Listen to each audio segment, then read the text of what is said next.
भगवान कहते हैं कि मनुष्य के भाग्य में जो लिखा है वह होकर ही रहेगा। व्यर्थ की चिंताएं करना बेकार है, क्योंकि हमारे जन्म के पहले ही लिख जाता है कि हमारे जीवन में कब कौन सी घटना घटेगी। ये सब कुछ हमारे जन्म के पहले ही लिख जाता है। तो इस पर एक छोटी सी कहानी आप लोगों को सुनाते हैं। एक छोटे से गाँव में मोहन नाम का एक साधारण युवक रहता था। वह बहुत मेहनती था, ईमानदार था, लेकिन एक चिंता उसे अंदर ही अंदर खाए जा रही थी। उसे हमेशा यही डर लगा रहता था कि मेरा भविष्य कैसा होगा, मैं सफल हो पाऊंगा या नहीं, अगर सब कुछ गलत हो गया तो क्या होगा। वह दिन रात यही सोचता रहता था। उसकी रातों की नींद भी उड़ गई थी। मोहन मेहनत तो करता था, लेकिन मन में डर और बेचैनी भरी रहती थी कि अगर मैं सफल नहीं हुआ इस कार्य में तो क्या होगा। जब भी कोई काम शुरू करता तो मन कहता कि अगर मैं असफल हो गया तो क्या होगा। एक दिन वह अपनी इसी चिंता से परेशान होकर के एक संत महात्मा के पास पहुंचा। मोहन ने महात्मा को प्रणाम किया और बोला, हे महाराज, मैं बहुत ही परेशान हूँ। भविष्य की चिंता मुझे जीने नहीं देती, कृपया मेरा मार्गदर्शन कीजिए। तो संत जी मुस्कुराए और बोले,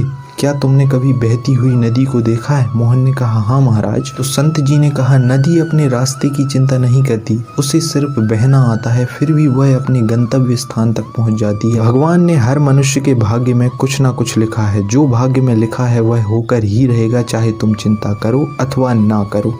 और जो भाग्य में नहीं लिखा उसे चिंता करके भी नहीं पाया जा सकता। तो मोहन चुपचाप इस बात को सुनता रहा। लेकिन इसका यह अर्थ नहीं कि तुम कर्म करना छोड़ दो। भगवान कहते हैं कि तुम्हारा अधिकार कर्म पर है, फल पर नहीं। भगवान कहते हैं तुम अपना काम ईमानदारी से करो, परिणाम मुझे सौंप दो। संत के ऐसे वचनों को सुनकर मोहन ने अब निर्णय लिया कि वह अब चिंता नहीं करेगा, सिर्फ कर्म करेगा, फल की चिंता नहीं करेगा। और धीरे धीरे मोहन की बेचैनी कम होने लगी, मन शांत रहने लगा और काम में मन भी लगने लगा। और फिर कुछ समय बाद मोहन को एक अच्छा अवसर मिला जो वो कई वर्षों से चाहता था, और फिर वह अपने कार्य में लग गया और सुखी जीवन जीने लगा। उस दिन उसको संत की वह बात याद आई। तो इसका सारांश यही है कि जो भगवान ने तय किया है वह होकर ही रहेगा।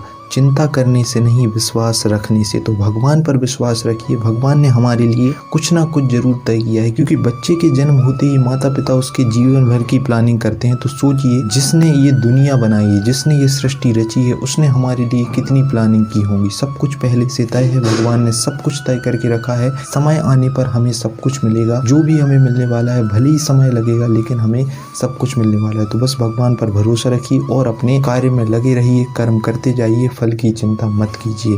तो बस अभी के लिए मेरे पास इस वीडियो में इतना ही। मिलते हैं आप लोगों से फिर इसी तरीके की एक और मनमोहक कहानी के साथ में, भगवान की कहानियों के साथ में। तब तक के लिए जय श्री कृष्ण।